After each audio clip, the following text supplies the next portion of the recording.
ለተገኛችሁ ሴትና ወንድ ልጆች እንዲሁም በቀጥታ በሶሻል ሚዲያ የምትከታተሉ ለእናንተ መልእክት አለ። እግዚአብሔር እንደዚህ ይላል፣ በወጀብና በአውሎ ነፋስ ውስጥ እኔ ላንቺ መንገድ አለኝ። በወጀብና በአውሎ ነፋስ ውስጥ እኔ ላንተ መንገድ አለኝ። እግዚአብሔር አለ፣ በወጀብ ውስጥ መንገድ አለኝ፣ በአውሎ ነፋስ ውስጥ መንገድ አለኝ። እግዚአብሔር አለ፣ ዛሬ እዚህ ለተገኛችሁ በወጀብና በአውሎ ነፋስ ውስጥ መንገድ አለ። እግዚአብሔር አለ፣ መንገድ አለ። ወጀቡ አይበላህም፣ ማዕበሉ አይበላህም፣ አውሎ ነፋሱ አያስቆምህም። እግዚአብሔር አለ፣ ወዳልኩ ቦታ ትደርሳለህ። ወጀቡ አያስቆምሽም። መልእክቱ የኔ ነው የሚል ጩኸት ያለው፣ እልልታ ያለው፣ ክብር ያለው። ሃሌሉያ። መጽሐፍ ቅዱሳችሁን ስታጠኑ ናሆም በዛ ዘመን ከነበሩ ነቢያት ባልተናነሰ ትንቢት የሚናገር ነው። እግዚአብሔር የሚጠቀምበት ሰው ነው ናሆም የስሙ ትርጉም ራሱ መጽናናት ማለት ነው። የሆነ ሰው ዛሬ ተጽናንቶ ይወጣል። ቀና ብሎ የሚወጣ ሰው አለ እዚህ ቤት። የስሙ ትርጉም መጽናናት ነው ናሆም ማለት። ይሄን ትንቢት ደግሞ የተናገረው በ663 ዓመተ ዓለም አካባቢ ነው ተብሎ ይገመታል። እንዴት ተናገረ ብላችሁ ናሆምን መጽሐፍ ስታዩት ከምዕራፍ 1 ጀምሮ ከቁጥር 1 ጀምሮ ስታነቡ በዛን ዘመን አሶር የተባለ ንጉስ ጨካኝ የሆነ ሃይ የሚለው የሌለ በጥፋት የተሞላ ሰዎችን የሚገድል ሰዎችን ደግሞ ሲገድል ዝም ብሎ የማይገድል ሁለት ነገስታትን ያገናኝና ተዋጉ ብሎ ያዋጋቸውና ሁለቱ ነገስታት ሲዋጉ የተሸነፈውን ንጉስ ከነ ህዝቡ ይይዝና በህይወት እያሉ ሳይሞቱ ከግራቸው ጀምሮ እየቆረጠ አሰቃይቶ የሚገድል ንጉስ ነበር። ይሄ ንጉስ ለይሁዳ ከባድ ፍርሃት ሆነባት ነበረ። ይሁዳ ማን ነው ካላችሁ እስራኤል ሆኖ የሰሜኑ ኢየሩሳሌም ሲባል የደቡቡ ደግሞ ይሁዳ ይባላል። እንግዲህ ይሁዳ ከዚህ ከአሶር ንጉስ የተነሳ ከባድ ፍርሃት ውስጥ ናት። ከባድ ጭንቀት ውስጥ ናት። አጣብቂኝ ውስጥ ናት። ስጋት ሆኖባታል የአሶር ንጉስ። ይሄ የአሶር ንጉስ ማስፈራራትና መጨቆን ብቻ ሳይሆን ይገዛልም። የነነዌን ከተማ ሰናክሬ የሚባል ንጉስ ዋና ከተማ አድርጎ እንዲገዛት ሰናክሬ ለአሶር አሳልፎ ሰጠ። ማንን ስትሉ ነነዌን ታስታውሳቷላችሁ። ዮናስ የነነዌ ህዝብ እንዲመለስ ንስሐ እንዲገባ በጥፋቱ እግዚአብሔር እንዳይቀጣው እግዚአብሔር ሊያመጣበት ካለ ነገር ንስሐ ገብቶ እንዲመለስ ትንቢት የተናገረባት ከተማ ናት ነነዌ። ይቺ ከተማ እግዚአብሔር ሊያመጣባት የነበረውን ስትሰማ ህዝቡ በሙሉ ጾም ጸሎት አውጀው በእግዚአብሔር ፊት ወደቁ፣ ንስሐ ገቡ፣ አለቀሱ በእግዚአብሔር ፊት። እግዚአብሔር ሆይ ፊትህን ወደኛ መልስልን ብለው ሲጮሁ እግዚአብሔር ምህረት አደረገላቸው፣ ይቅር አላቸው። እነማንን ስትሉ የነነዌን ህዝብ። እንግዲህ እነዚህ የነነዌን ህዝብ ነው እንግዲህ አሶር ዋና ከተማ አድርጎ የገዛቸው ያለው። አቀባይና አስቀባይ ደግሞ ማን ነው ስትሉ ንጉሱ ሰናክሬ ነው። በጣም ለይሁዳ ጭንቀት ነው። ለመውጣት ጭንቀት ነው፣ ለመግባት ጭንቀት ነው። በፍርሃት ያለች ከተማ ናት ይሁዳ። ከማን የተነሳ? ከአሶር ንጉስ የተነሳ። በእንዲህ አይነት ሁኔታ እያሉ እግዚአብሔር መጣና በጭንቀት ውስጥ በፍርሃት ውስጥ በውጥረት ውስጥ እያሉ እግዚአብሔር መጣና እንዲህ አለ። በናሆም በኩል ሆነና እንደዚህ አለ። ቁጥር 2 ላንብበው። ነው። እግዚአብሔር ቀናተኛ ተበቃይ አምላክ ነው። ለሆነ ሰው እግዚአብሔር ይነሳለታል። እግዚአብሔር የሚበቀልለት ሰው አለ። ለኔ ነው ካልክ አሜን በለኝና ውሰደው። እግዚአብሔር አለ ነብዩ ብድግ አለና እግዚአብሔር ቀናተኛና ተበቃይ አምላክ ነው። እግዚአብሔር ተበቃይና መዓትን የተሞላ ነው። እግዚአብሔር የሚቃወሙትን ይበቀላል፣ ለጠላቶቹ ቁጣ ይጠብቃል። እግዚአብሔር ትዕግስተኛ፣ ኃይሉ ታላቅ ነው። በደለኛውን ንጹሕ ነህ አይልም። እግዚአብሔር በወጀብ በአውሎ ነፋስ ውስጥ መንገድ አለው። ደመና የእግሩ ትቢያ ነው። ባህሩም ይገስጻል ያደርቅማል፣ ወንዞችን ሁሉ ያደርቃል። ባሳንና ቀርሜሎስን ላልተዋል፣ የሊባኖስ አበባ ጠውልገዋል። ተራሮችም ከርሱ የተነሳ ታወኩ፣ ኮረብቶችም ቀለጡ። ምድርና በዓለም የሚኖሩ ሁሉ ከፊቱ ተናወጡ። በቁጣው ፊት የሚቆም ማን ነው? የቁጣውንስ ትኩሳት ማን ይታገሳል? መዓቱን እንደ እሳት ያፈሳል። ከዚህም የተነሳ አለቶች ተሰነጠቁ።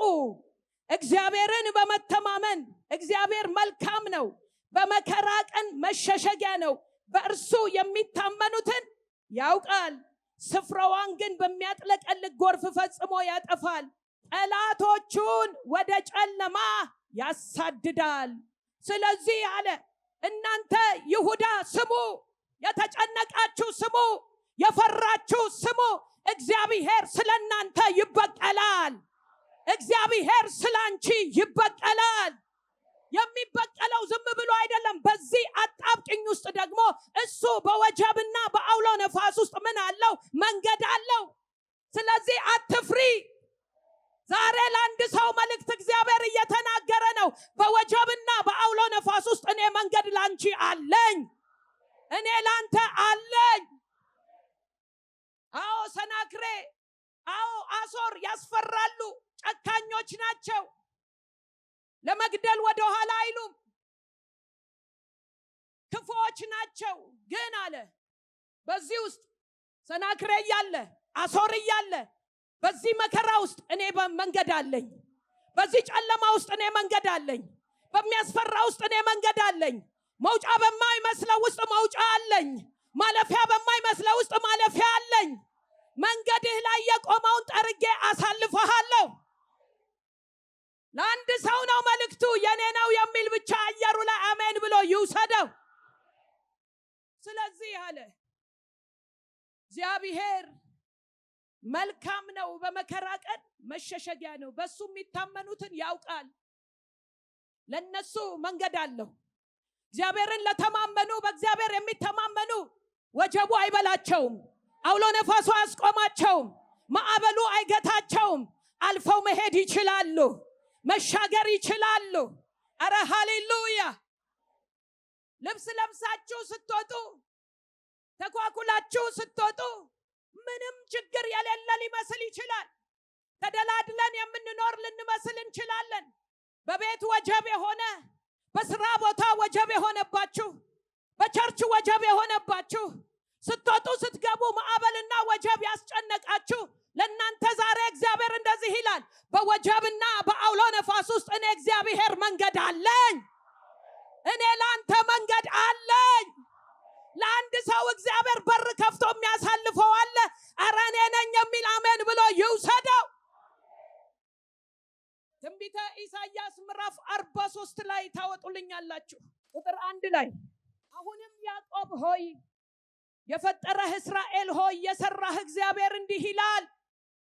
እዚህ ያላችሁ እግዚአብሔር ዛሬ እንዲህ ይላል፣ ተቤዥቼሃለሁ፣ አትፍራ፣ በስም ጠርቼሃለሁ፣ አንተ የኔ ነህ። በውሃ ውስጥ ባለፍክ ጊዜ ከአንተ ጋር እሆናለሁ። ለምንድነው? ውሃው አይበላህም።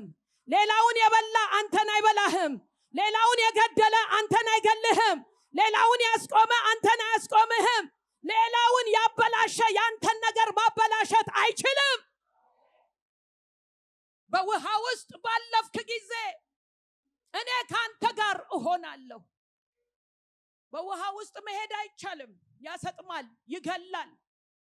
በሚገለው ነገር ውስጥ እየሄድክ እኔ ግን በዛ ውስጥ መንገድ አለኝ።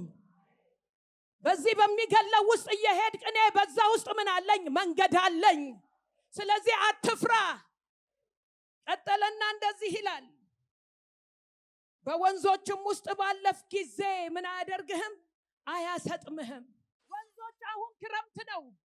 ክረምት ሲሆን ወንዝ ይሞላል እና ገጠር አካባቢ ሩቅ ቦታ ዝናብ ይዘንባል። እዛ አካባቢ ደረቅ ሲሆን ሰላም ነው ብለው እናቶች ዕቃቸውን ይዘው ልጆቻቸውን ይዘው ሊሻገሩ ሲሉ ድንገት ያልጠበቁት ደራሽ ውሃ የሚባል ይመጣና ወንዙን ምን ያደርገዋል? ይሞላዋል።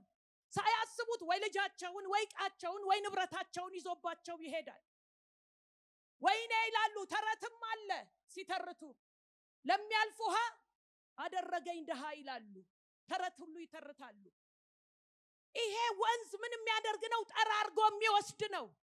ጠራርጎ በሚወስደው በሚገለው በሚያበላሸው ውስጥ ብታልፍ እንኳን እኔ ካንተ ጋር ስለምሆን ያው አትሰጥምም፣ አትከስርም፣ አያስቆምህም።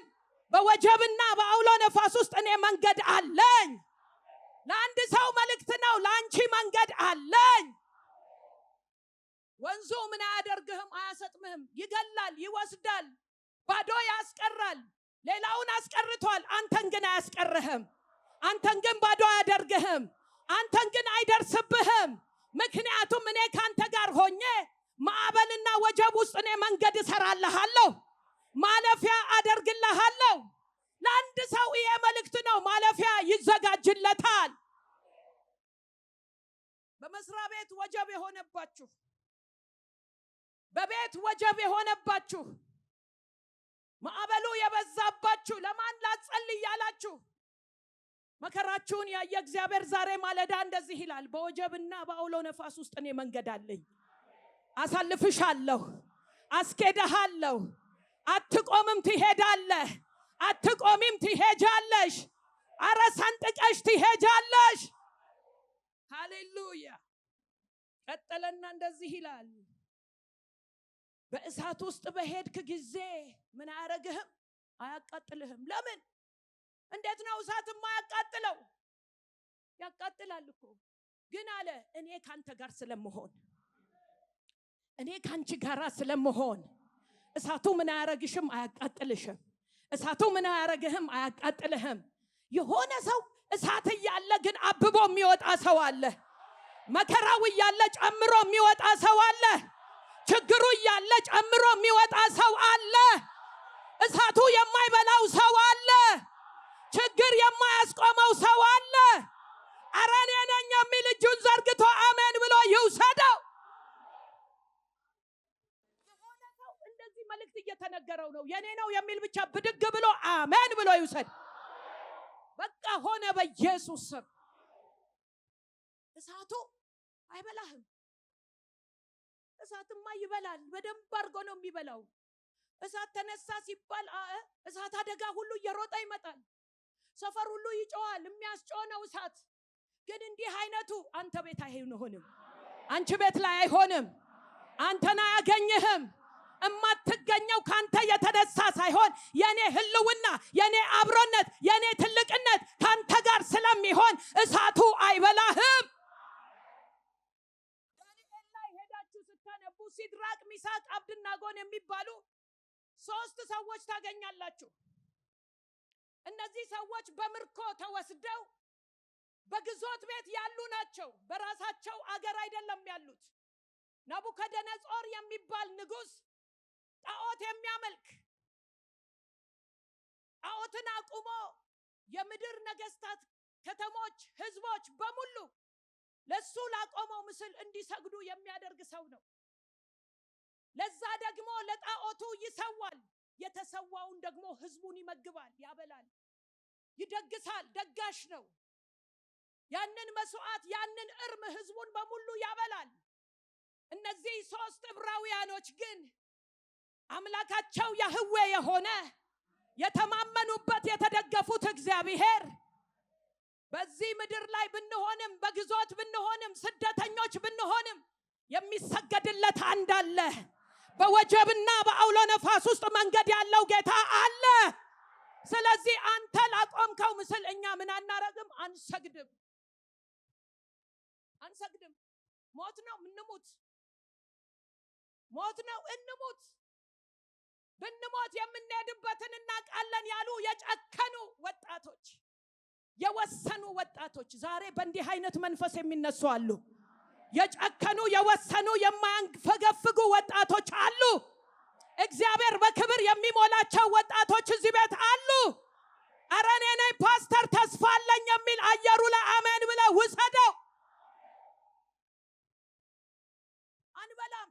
ላቆምከው ምስል ሰውተ ያመጣኸው ምግብም አንበላም። ላቆምከው ምስል ምን አናረግም? አንሰግድም ያሉ ጨካኝ ጀግኖች፣ የጀገኑ የሆነ የጀገነ ሰው ይነሳል። እግዚአብሔር የሚል ወጣት ይነሳል። በወጀብና በአውሎ ነፋስ ውስጥ አምላኬ መንገድ አለው የሚል ወጣት ይነሳል። አናደርገውም ሲሉ ንጉሱ ምን አደረገ እንደሚል ታውቃላችሁ? ተቆጣ፣ ፊቱ ጠቆረ። ክፍሉን ሂዱና አንብቡት። ምዕራፍ 3 ላይ ተናደደ፣ ተበሳጨባቸው፣ ተቆጣ። ለኔ ላቆምኩት ምስል የማይሰግድ ሰው በእሳት ውስጥ ይጣላል ብሎ ነበርና እንደ ጥጋብ አለ ማለት ነው። እነዚህ ጥጋበኞች ናቸው። ሰዓቱን ስንት አድርገው 7 እጥፍ ጨምሩበታል። በደንብ እንደድ 7 እጥፍ ይሁን። ከዛስ እነዚህ መጻተኞች፣ እነዚህ ስደተኞች ኮተታቸውን በሙሉ ሰብስቡ አለ። ልብስ አላቸው፣ ኮተት አላቸው፣ ሻንጣ አላቸው። ለምን? እንግዶች ናቸው። ብቻቸውን አይደለም። የነሱን ኮተት ራሱ ማየት አልፈልግም። ሰብስቡና አንድ ላይ ከዛስ እሰሯቸው፣ እስር አድርጓቸው፣ ማምለጥ እንዳይችሉ እሳቱ አንጨርጭሮ እንዲገላቸው ንጉሱ ናቡከደነጾር አዘዘ። ምን ተደረጉ ይላል? ታሰሩ። ልብሳቸውም አብሮ ታሰረ። ከዛስ ወሰዱና እሳቱ ወደሚነደው 7 እጥፍ ወደሚነደው እሳት ውስጥ ወረወሯቸው። የሚገርማችሁ ነገር ወርዋሪዎቹ ከእሳቱ ፓወር የተነሳ በላና ገደላቸው። ወርዋሪዎቹ ሞቱ። እነሱ ግን በእሳት ውስጥ መንገድ ያለው ጌታ፣ የታመኑበት ጌታ፣ በወጀብና በአውሎ ነፋስ ውስጥ መንገድ ያለው ጌታ ከነሱ ጋር አብሮ ዘሎ ገባ። አንድ ሰው እንደዚህ ዘሎ የሚገባለት አለ። አረ ፓስተር ለኔ ነው የሚል ብድግ ብሎ አሜን ይበለኝ። ተወርውረው እሳት ውስጥ ሲገቡ እናንተ የእግዚአብሔር ሴትና ወንድ ልጆች እሳቱ ጸጉራቸውን ሽታ እንኳን አልነካው። ነካ አርጉትና እባክህ እሳቱም አይበላህም፣ ወጀቡ አያስቆምህም፣ መከራ አያስቆምህም። አምላክህ የምታመልከው የተደገፍከው የጠራህ የምትወደው እሱ ያድነሃል፣ እሱ መንገድ አለው፣ እሱ ያሳልፈሃል፣ እሱ ያወጣሃል፣ እሱ ያሻግረሃል። አረ የኔ ነው መልእክቱ የሚል ጩኸት ያለው እልልታ ያለው ሃሌሉያ! ኢየሱስ ጌታ ነው። ጸጉራቸውን እንኳን አልነካም። እሳት ድንገት ሲነካን ጸጉራችን ሽብሽብ አይደለም የምትለው? ሙትት አይደለም የምትለው? ጸጉራቸውን እንኳን አልነካም። ሽታቸውን እንኳን አልቀየረም። እናንተ እየሰማችሁኝ ነው? ያደረገው ምንድነው ካላችሁ የታሰሩበትን ገመድ በጠሰው። እኔ ዛሬ ነግርሃለሁ፣ በትንቢት መንፈስ የታሰርክበት ገመድ ይበጠሳል። እሳቱ ላንተ ክብር ይሆናል። ወጀቡ ላንተ ክብር ይሆናል። አውሎ ነፋሱ ላንተ ክብር ይሆናል። ነገ አድርገውና ከፊት ለፊት ክብር አለ በሉት። እማን ከዚህ ቀን የሚጀምር ክብር አለ በሉት። ከዚህ ቀን የሚጀምር ሞገስ አለ በሉት። ከዚህ ቀን የሚጀምር ጸጋ አለ በሉት። ከዚህ ቀን የሚጀምር ቅባት አለ በሉት። አረ ይሁንልኝ የሚል አንድ አማኝ ጮሆ አሜን ይበለኝ። ሃሌሉያ! እሳቱ አልበላቸውም። መብላት ብቻ እንዳይመስላችሁ፣ ልብሳቸውን ሽታ እንኳን አልቀየረም።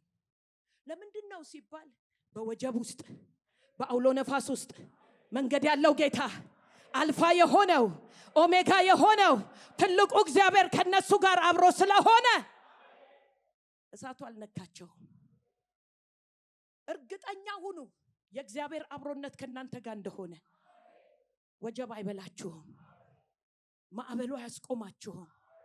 ትንቢተ ዳንኤል ምዕራፍ 3 ላይ ቁጥር 24 ላይ እንደዚህ ይላል፣ የዚያን ጊዜም ንጉሡ ናቡከደነጾር ተደነቀ፣ ፈጥኖም ተነሳ፣ አማካሪዎቹን 3 ሰዎች አስረን በእሳት ውስጥ ጥለን አልነበረምን ብሎ ተናገራቸው። እነርሱም ንጉሥ ሆይ እውነት ነው ብለው ለንጉሡ መለሱለት። እሱ ግን እነሆ እኔ የተፈቱ አረነካ አርገውና ዛሬ ትፈታለህ በሉት። የሆነ ሰው የሚፈታ አለ። አረ የሚያምነኝ አማኝ አንቺ የእግዚአብሔር አፍ ነሽ፣ የምትናገሪው ይሆናል የሚል እፈታለሁ የሚል ጮሆ አሜን ይበል። የተፈቱ አስረን ጥለን ነበር፣ ግን ማየው ምን አይነት ነው የተፈታ። ከዛ ስሙ የሁላችሁ በእሳት መካከል በእሳት ውስጥ ጥለን አልነበረምን ብሎ ተናገራቸው። እነርሱም ንጉሥ ሆይ እውነት ነው ብለው ለንጉሡ መለሱለት። እርሱም እነሆ እኔ የተፈቱ በእሳት መካከል የሚመላለሱ 4 ሰዎች አያለሁ፣ ምንም አላቆሰላቸው። የሆነ ሰው ማይቆስላለ። የሚወረወርብህ ፍላጻ አያቆስልህም። የሚነገርብህ ክፉ ቃል አንተ ላይ አይሰራም። የሚወረወረው ፍላጻ አያገኝህም። አንተም ቤትህ አትገኝም። ልጆቻችሁ አይገኙም። ምንም አላቆሰላቸውም። የአራተኛው መልክ የአማልክት ልጅ ይመስላል ብሎ መለሰ። የዚያን ጊዜ ናቡከደነጾር ወደሚነደው ወደ እቶን እሳት እቶን በር ቀርቦ እናንተ የልዑል አምላክ ባሪያዎች ሲድራቅ ሚሳቅ አብደናጎ ኑ ውጡ።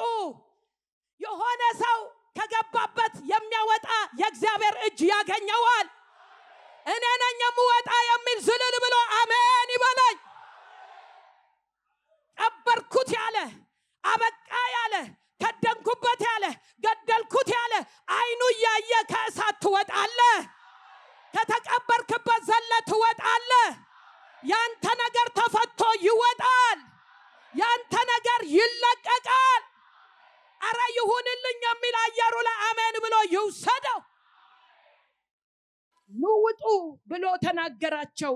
ሲድራቅ ሚሳቅ አብደናጎንም ከእሳት መካከል ወጡ።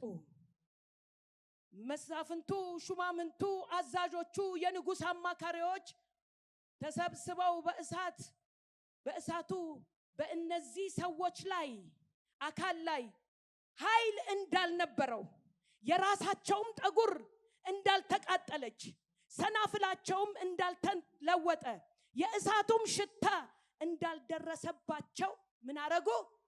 በሉት እስኪ።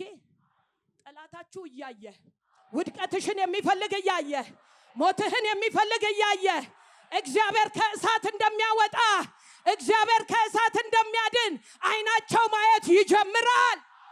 ውድቀትን የሚፈልግ አይኑ እያየ ክብርህን ይመለከታል። ምን አደረጉ ይላል? እንዳልደረሰባቸው አዩ። ቁጥር 28 አብረን እናንብብ። ናቡከደነጾርም መልሶ መልአኩን የላከ ከአምላካቸው በቀር ማንንም አምላክ እንዳያመልኩ ለእርሱም እንዳይሰግዱ ሰውነታቸውን አሳልፈው የሰጡትን የንጉሡንም ቃል የተላለፉትን በእርሱ የታመኑትን ባሪያዎቹን ያዳነ የሲድራቅ የሚሳቅ የአብደናጎን አምላክ ይባረክ። ከዚህ በኋላ እሷም ብሎ ጴንጤ እሱም ብሎ ጴንጤ ሳይሆን የእሱ አምላክ ይባረክ መባል ይጀምራል። የእሱ ጌታ ጌታ ነው መባል ይጀምራል። በቤተሰብ መካከል ይሄ ትንቢታዊ ቃል ይፈጸማል። የእሱ ጌታ እውነትም ጌታ ነው መባል ይጀምራል። አረ ይሄ ነው የምፈልገው የሚል አሜን ብሎ ይውሰደው።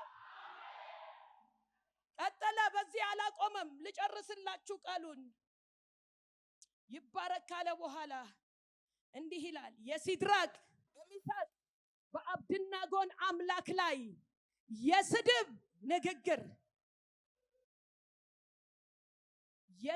ነገር የሚናገር ወገን፣ ህዝብ፣ በልዩ ልዩ ቋንቋ የሚናገሩ ይቆረጣሉ፣ ይቆረጣሉ፣ ይገደላሉ።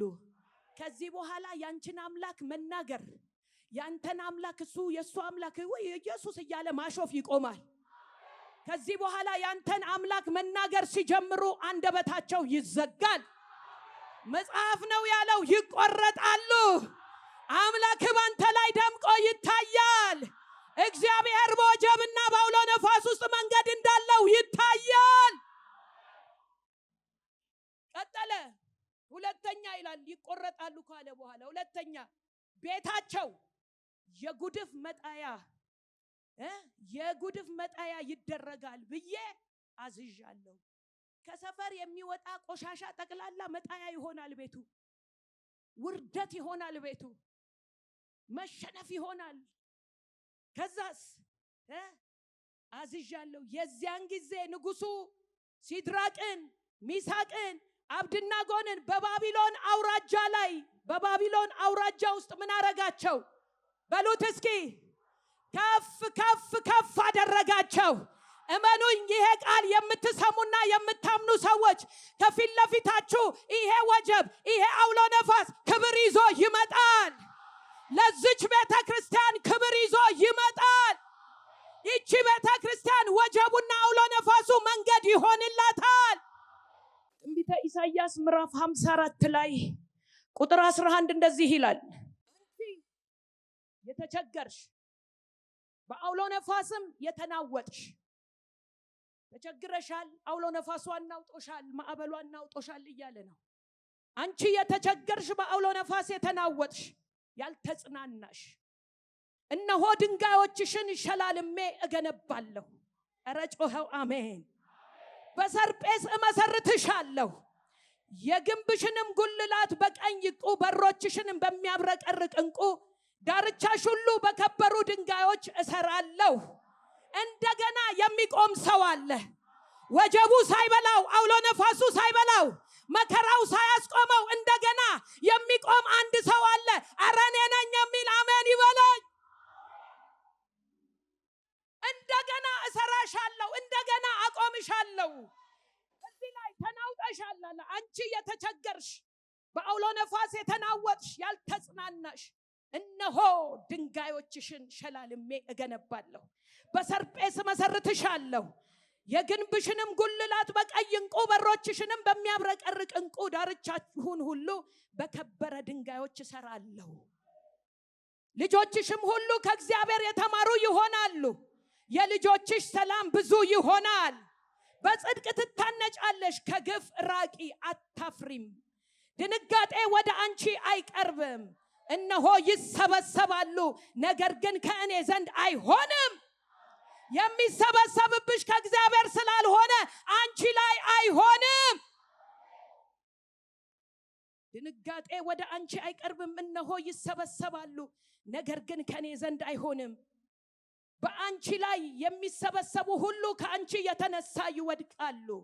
እነሆ ፍሙን በወናፍ የሚያናፋ ለስራውም መሳሪያ የሚያወጣ ብረት ሰሪ እኔ ፈጥሬያለሁ፣ የሚያፈርሰውንም እንዲያጠፋ ፈጥሬያለሁ። በአንቺ ላይ የተሰራ መሳሪያ ሁሉ አይከናወንም። ኧረ አሜን የሚል አለ ወይ? በአንተ ላይ፣ በአንቺ ላይ፣ በቤት ላይ፣ በስራ ላይ፣ በአገልግሎት ላይ፣ በቢዝነስ ላይ የተሰራ መሳሪያ አይከናወንም፣ አይሆንም። የኔ ነው መልእክቱ የሚል አንድ አማኝ ብድግ ብሎ አሜን ብሎ ይውሰደው። በአንቺ ላይ የተሰራ መሳሪያ አይከናወንም። ትንቢተ ሆሴዕ ምዕራፍ 2 ቁጥር 16 አባብላታለሁ፣ ወደ ምድረ በዳ አመጣታለሁ፣ ለልቧ እናገራለሁ፣ በዚያም የወይን ቦታዋን የተስፋ በር እንዲሆንላት የአኮርን ሸለቆ እሰጣታለሁ። ኧረ አሜን። ቅድም ወንድሜ እዚህ ቦታ ቆሞ ሲዘምር እግዚአብሔር በሸለቆ ውስጥም በተራራም እያለ ይዘምር ነበር። ድሮ እኔ ጌታን ባገኘውበት ዘመን፣ በእኛ ዘመን ክርስቲያኖችን አግኝታችሁ ህይወት እንዴት ነው ስትሉት በምስጋና ውስጥ ከሆነ በድል ውስጥ ከሆነ ተራራ ላይ ነኝ ይላችኋል። ለምንድነው? ህይወቱ የምስጋናና የተራራ የደስታ ስለሆነ ህይወት እንዴት ነው ስትሉት ተራራ ላይ ነኝ ይላል። ሸለቆ ውስጥ ከሆነ የሐዘን የጨለማ ፈተና ውስጥ ከሆነ ግን ህይወት እንዴት ነው ስትሉት ሸለቆ ውስጥ ነኝ ይላል። የውላችሁ እዚህ ጋር ሲናገር ወደ ምድረ በዳ አመጣታለሁ፣ አባብላታለሁ፣ ለልቧ እናገራታለሁ። በዛ ስፍራ ግን የአኮርን ሸለቆ ምን ተስፋ አለው? ሸለቆ እኮ ሐዘን ነው። ሸለቆ እኮ ጨለማ ነው። ነገን አያሳይም። ግን እኔ እግዚአብሔር አለ ይሄንን ሸለቆ ይሄንን ጨለማ የተስፋ በር አደርገዋለሁ፣ መውጫ በር አደርገዋለሁ፣ መሻገሪያ አደርገዋለሁ፣ ማለፊያ አደርገዋለሁ፣ የተስፋ በር አድርጌ ሰጣታለሁ። ሃሌሉያ። ሸለቆ የተስፋ በር ይሆናል። እንዴት ስትሉኝ የእግዚአብሔር አብሮነት ከናንተ ጋር ስለሚሆን በወጀብና በአውሎ ነፋስ ውስጥ መንገድ ያለው ጌታ እሱ ያሳልፈሃል፣ እሱ ያሳልፍሻል። አረ ሃሌሉያ።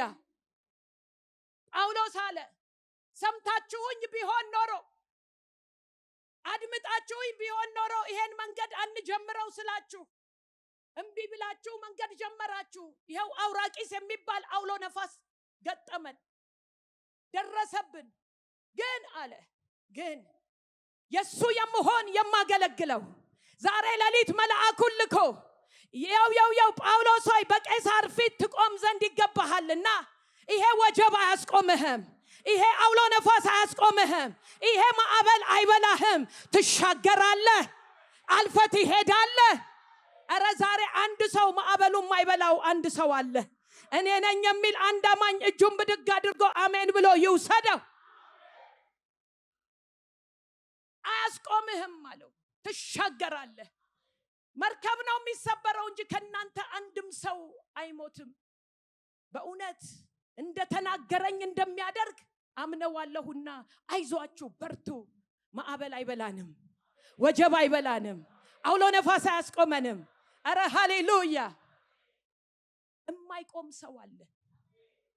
ያዕቆብ አባቱ ቤት ወጥቶ ምድረ በዳ ሲሄድ ላባ ጋር ሄዶ 20 ዓመት ሲገዛ አሁንስ መረረኝ በቃኝ ብሎ ወደ እናትና ወደ አባቱ ቤት ልጆቹና ሚስቱን ይዞ ሲመለስ ያዕቆብ ላባ ግን እንደገና ባሪያ አደርገዋለሁ፣ እንደገና ጫወትበታለሁ ብሎ በሌሊት ተነስቶ መጣ። እየበረረ መጣ። ሰራዊት ይዞ መጣ ለያዕቆብ ሊያስቆመው፣ እንደገና ባሪያ ሊያደርገው፣ እንደገና ሊገዛው፣ እንደገና ደሞዙን ሊቀያየርበት። በሰማይ ያለ እግዚአብሔር የሚያይ እግዚአብሔር ላባን ተነሳና በሌሊት መጣና ያዕቆብን መያዝ አይደለም፣ ያዕቆብን ማስቆም አይደለም፣ ያዕቆብን እንደገና ባሪያ ማድረግ አይደለም፣ ከአፍ ቃል ክፉ ቃል አውጥተህ ትናገረውና ተጠንቀቃለ። ዛሬ ጠላትን እያስጠነቀቀ በመንገድሽ ጠላትን እያስጠነቀቀ አውሎ ነፋሱን መንገድ ያደርግልሻል፣ ወጀቡ መንገድ ይሆንልሃል። ጠላት ብቻህን የሆንክ መስሎት ሊሆን ይችላል የተነሳው። ብቻሽን አይደለሽም፣ ብቻህን አይደለህም። ትልቁ እግዚአብሔር ካንተ ጋር አለ። በወጀብ አውሎ ነፋስ ውስጥ መንገድ ያለው ጌታ ካንተ ጋር አለ፣ ካንቺ ጋር አለ። የቱንም ያህል ቢዶልት አንተን አያስቆምህም፣ አንቺን አያስቆምሽም። እግዚአብሔር በሌሊት ተገልጦ ተጠንቀቅ አለው። ተጠንቀቅ። መያዝ አይደለም፣ ባሪያ ማድረግ አይደለም፣ እሱን ማስቆም አይደለም። ከመንገዱ ክፉ ቃል ተናግረህ ትጎዳውና ዋ ባካችሁ ነካ አርጉትና ዋ ተብሎልህ ነው በወጀብና በአውሎ ነፋስ ውስጥ ዘና ብለህ የምትሄደው። ወጀብ የለም አላለም እግዚአብሔር በሉት፣ አውሎ ነፋስ የለም አላለም። ግን በሱ ውስጥ መንገድ አለ፣ ክብር አለ፣ እልልታ አለ፣ ምስጋና አለ። አረ የሚያምን አማኝ እልልታ ያለው ጭብጨባ ያለው ሃሌሉያ። ሊያስቆምህ የሚችል ምድራዊ ስልጣን የለም። ለምን ሲባል እግዚአብሔር ካንተ ጋር አለ። ባዩት ቪዲዮ እንደተደሰቱ ተስፋ እናደርጋለን። አዳዲስ ቪዲዮዎች ስንለቅ እንዲደርሶት የዩቲዩብ ቻናላችን ፓስተር ዘነበች ገሰሰን ላይክ፣ ሼር፣ ሰብስክራይብ በማድረግና አስተያየት ሲኖሮት ኮሜንት በመስጠት የዩቲዩብ ቻናላችን ቤተሰብ ይሁኑ። እናመሰግናለን።